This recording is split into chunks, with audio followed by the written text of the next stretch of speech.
Disney friends, hope you're doing well. We've got a lot to talk about when it comes to Walt Disney World today. I recently got back from Walt Disney World. Lots to talk about, lots of new tips and tricks if you're headed down there this summer. And at the end of this video, we're finally gonna get to my giveaway winner for my Walt Disney World 50th giveaway. So fingers crossed, good luck. That will be at the end of the video.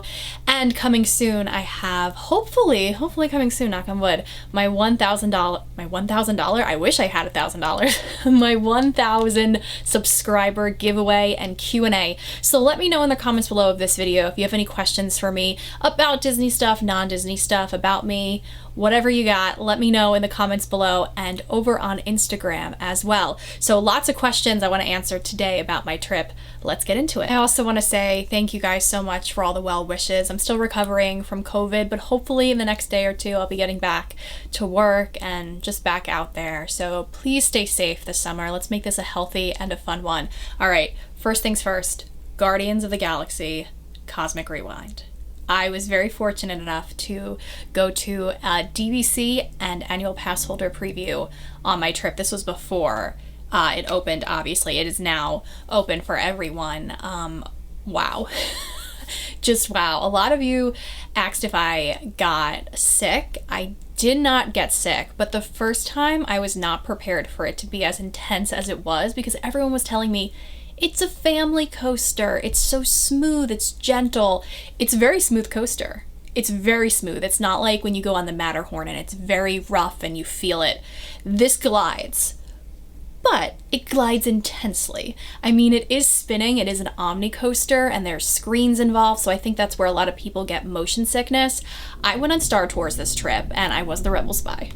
So I have been on Star Tours more times than I can count, and it finally happened today, one of my greatest accomplishments. I finally got to be the Rebel Spy, and I'm probably more excited about it than I should be, but this was a big accomplishment.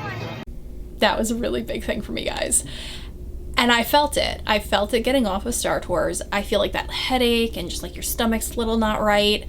But I've noticed the trick with Star Tours is I really need to hydrate beforehand. And it helps if there's a longer line inside in the air conditioning. I know that sounds weird, but it helps. Now, the first time I went on Guardians, it was a very long wait. It had broken down beforehand, so we had to wait outside a little bit, and that was brutal. But then we had to wait a little bit inside too. I just hydrated the entire time because I know that that helps me prevent headaches and that sick feeling. It doesn't stop it, but it helps prevent it a little bit. I think the first time, to be honest with you, I didn't really pay attention to the screens in the coaster part because I was just like trying to find the track, what's coming up next. Like there was one part to me personally, it felt like we were going upside down. And we weren't, but it was just the way it was spinning and the way the track was that it had that sensation to me. Don't let that deter you though from going on because it's still a really, really fun roller coaster. And if you love Marvel and Guardians, you have to go on this. I mean, it's just, oh, it's so much fun. But pause, I'm getting off track here. I didn't feel that sensation. I just felt like very like, what just happened? You know, the spinning didn't really bother me too much. It was just like thrilling to me. Now, some people will swear it's a very like tame coaster. I mean, my mom was like, that wasn't thrilling at all. But to me personally, it was a thrilling coaster. I've gotten a lot of people say, what can you compare it to? It's really hard to compare it to another coaster. One of my coworkers did the Guardians preview before me. He did a media preview, and he compared it when he came back to Expedition Everest, which I find very thrilling. Like, I can't do that often. It terrifies me. Rock and Roller Coaster, which I can do like every few years. Space Mountain, and Primeval Whirl. Like, if all of those had a baby, this is kind of what that would be. I would also probably throw in like Flight of Passage with that, minus the 3D glasses, but it's still not even like any of those things. It's really hard to compare. You have to go on and see for yourself. I did do a preview video, which I'll link up in the eye and down below if you want to see some of it, but it's not the actual ride, but it will show you stuff from the preview and the end of the attraction. So if you don't want any spoilers, don't check it out. This is the one time I'm telling you not to watch one of my videos. I always struggle with new attractions that replace another attraction. Mickey and Minnie's Runaway Railway is a fun attraction, but to me, I will always think about how it replaced the Great Movie Ride. And that is very rough for me. Same thing with Mission Space. I'm not a huge Mission Space person. I've done it a couple of times. I never feel like I have to go on it. It's sad to me because it replaced Horizons, which I loved. Now, this one replaced Universe of Energy, which was a great attraction. It wasn't one I had to do every trip, and I was sad when they took it down, but I came to terms with it because it wasn't anything that was like, oh my god, I love this attraction so much. Like, if they ever took down Living with the Land or the Grand Fiesta Tour or Spaceship Earth, then we would have some problems. But for this one, for me, wasn't heartbreaking, and I think what they replaced it with was A+, and it shows nods to old school Epcot, which I appreciate. I know there's a very passionate fan base of us that love Epcot of the 80s and 90s, the Epcot purist, I think. So you'll appreciate parts of that. Now, some people are annoyed. They don't think it should have replaced Universe of Energy, but I'm not annoyed with this one per se. Does that make sense? I thought Drax was the star of the show on this one. He's a very underrated Guardians character, in my opinion, but he really stole the show. I thought going into it would be like Rocket or Groot. No, Drax had the best lines. He was the calming presence for me. Like, when there's serious times or emotional times, I look to humor to help get me through, and Drax helped get me through this coaster. Dave Bautista, good looking out. There's 6 songs you can get on this. I got 2 different ones. I got Blondie, One Way or Another, and Earth, Wind & Fire, September. So I got September the second time, and because that's a really fun, meaningful song to me, I think it helped ease me on the coaster. It also may have been the positioning of where I was on the coaster. I was in the middle the first time, and it just... Now, my dad did get very sick the first time he went on. I think it had something to do with the heat beforehand. The second time he was better, thank goodness, otherwise he probably would never go on this attraction again. But he definitely struggled the first time. I mean, he was out for the rest of the day, and I hear it's becoming more and more of a thing. They do have at the end of the coaster, if you need a throw up bag, they have them. There's places to sit down. They should have more in the AC though. They really should. Also, can we just talk about the fact that it's a very comfortable coaster? Like, the seat's very comfortable. There's a lap bar, and on top of the lap bar are 2 handles, which, as someone who has dug their nails into their father the first time they've been on coasters, I appreciated this. It was very comfortable, and it moves so smoothly that you don't feel like you're jerking your neck, you're crippled afterwards. So I know so many people that are going down this summer in the next couple of months, and they're like, well, how do I get on Guardians? What are your tips? I really don't know, to be honest with you. They're doing the whole virtual queue system. So at 7 a.m., if you have an Epcot park reservation for that day, that's the only way you can go on the coasters. You have to have a reservation for that day. At 7 a.m., you can try to, from wherever you are, home, your resort, wherever, or on the way to Disney, you can try to get in this virtual queue. If you can't successfully get in at 7 a.m., you can try again at 1 p.m., but from inside the park, hence why you need to have that Epcot reservation, because park hopping doesn't start until 2 o'clock. So you can try again for 1. It doesn't guarantee that you'll go on, depending on if the ride breaks down that day, how crowded it is. So you can try again at 1 from inside the park, and at 1 o'clock you'll hear groups of cheering. That's how you know they're successful. If you are there for the Epcot extended hours, like the extra magic hours, they will open it up to those people who can partake in the extra magic hours, which are deluxe resort guests and a couple of other resort guests, at 6 p.m. But again, this is only for people who are eligible. So for me, I was staying at Grand Floridian and Polynesian. I would have been eligible. I think you can also do it if you're at Swan and Dolphin and a couple of other places, but don't quote me on that. To partake in that, they do open it up at 6 o'clock for those guests. And if you do Lightning Lane, you will miss the queue line, which there are some fantastic things on the queue. All those nods to old school Epcot, yeah, they're there. Now for Lightning Lane, if you're staying on property, you can get Lightning Lane at 7 a.m. For everyone else, I believe it's when the park opens. Could be an hour difference, but it could make the difference of everyone buying Lightning Lane for that day. And I did hear a trick from one of my friends that they put more times available out at 7:12 a.m. But again, you have to be staying at a Disney resort to partake in that. If you have any other questions about Guardians of the Galaxy, let me know in the comments below. Yes, it was terrifying the first time. The second time, I had a blast and a half, and I cannot wait to go on it again. So, trying to get my sister on it in July, which details about that trip coming soon, I promise. The very first thing I did when I got to Disney was I was hanging out with my friends Jackie and Sean. They have an amazing Disney podcast. It's called Monorail Radio. I will link it in the description box below. They actually picked me up from the airport. They just moved to Florida. It was the first time the three of us have ever gotten to be in Disney together, which was, we've been waiting 13 years for this, and it was amazing. We took a monorail ride and we had brunch at Steakhouse 71, which replaced the Wave at the Contemporary. I was never a huge fan of the Wave, I'll be honest. I didn't really like the interior of the restaurant.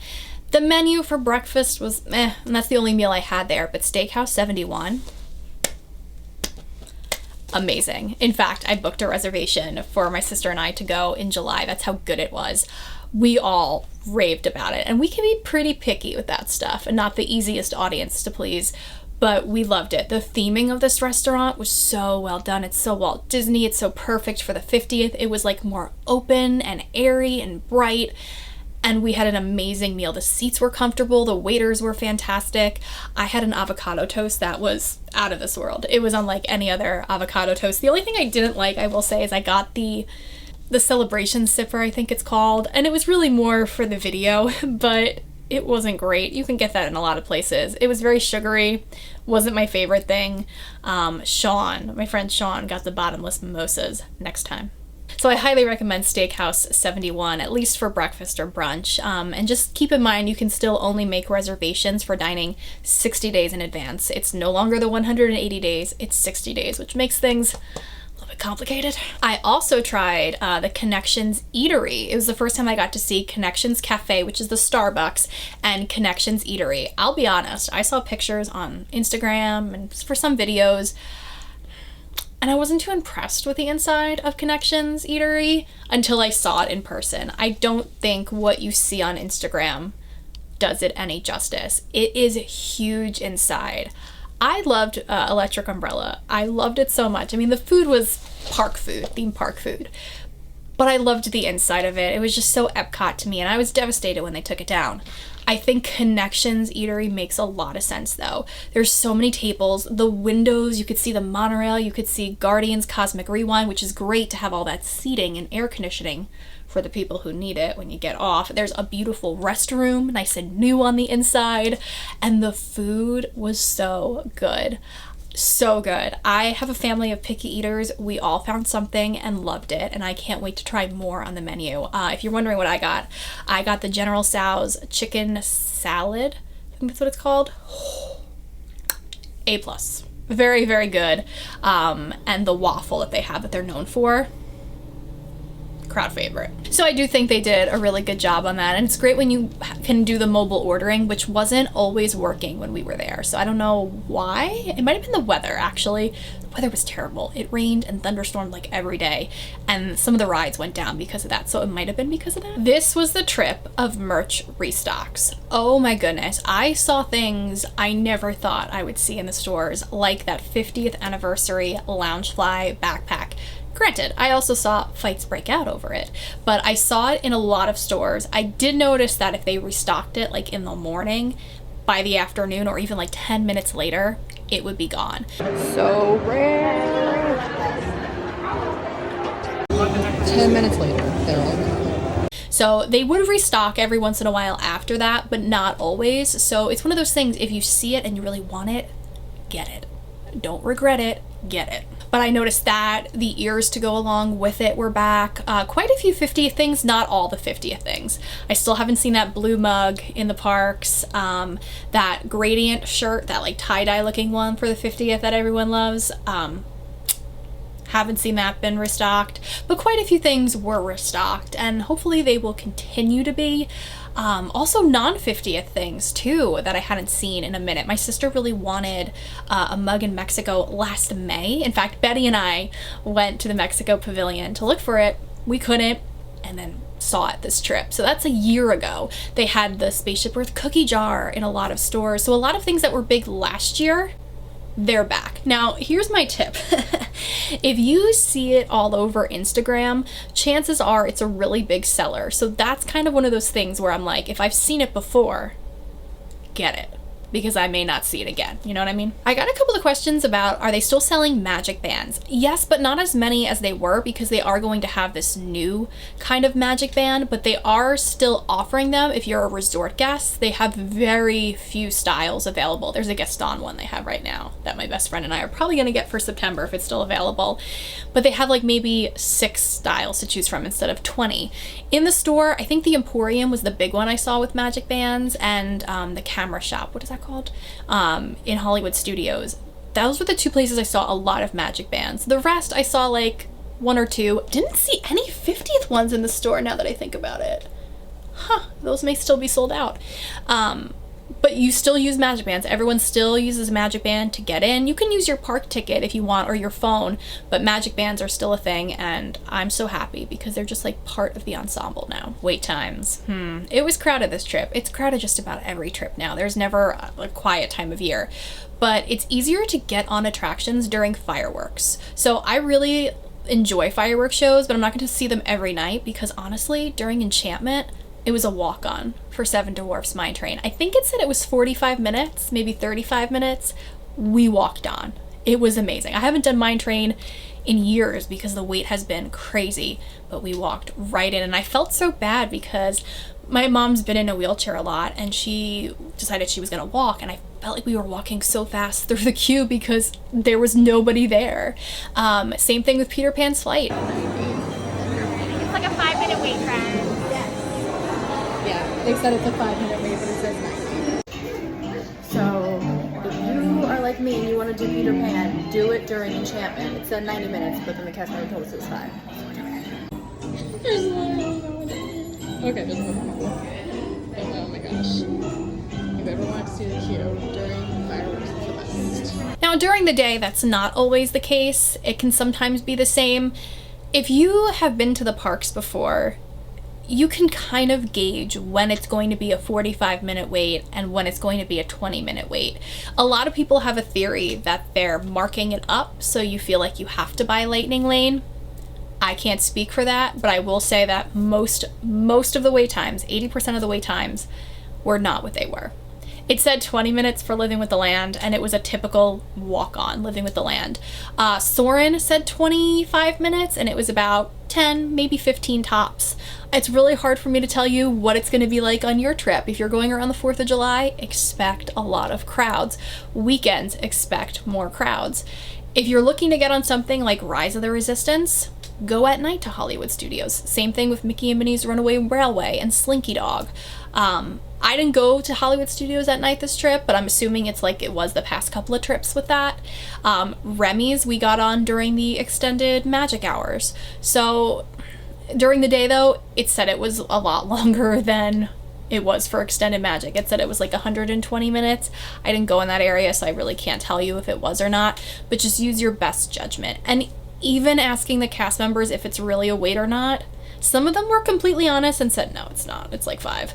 And some of them said, oh no, yeah, no, it's 90. Okay, I could talk about my trip all day long. It really was such a fun trip. If you have any other questions about the trip, or maybe like tips and tricks for you guys heading down there soon, let me know in the comments below. Subscribe because I will have a money-saving tips and tricks video also coming soon. But before I forget, before we let this go any further, I want to congratulate my winner for my Walt Disney World 50th giveaway. It was the wallet, the keychain, I don't even remember, is there a pin? It was so long ago, but this is my winner. Congratulations. Please reach out to me either in the comments below or over on Instagram, and we'll send those goodies your way soon. I do have another giveaway coming very soon, so please subscribe so you can partake in that. And as far as this past giveaway, I read all of your comments, whether I responded or not. I read all of your comments, and thank you so much for sharing all your favorite memories of this year so far.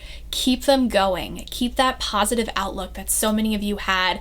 I know so many of you had some struggles this year, and I hope now that summer's here, we're getting over that hump, and that I hope that magic is on the way for you soon. Just stay positive. It really is the secret, and thank you for sharing those stories with me. I would love for you guys can always share stories with me. I love to read them in the comments below and over on Instagram. Say hi there as well. So again, congrats to my winner, and congrats to you guys. We made it to summer. Thanks so much for hanging out with me. Leave your questions below for that 1K Q&A and giveaway. I can't believe we're almost at 1,000. Thank you from the bottom of my heart for helping to make that happen. It means so much, and I couldn't do it without you. So thank you, thank you, thank you. Hope you guys are doing well. I am Christina K. Have a Disney day.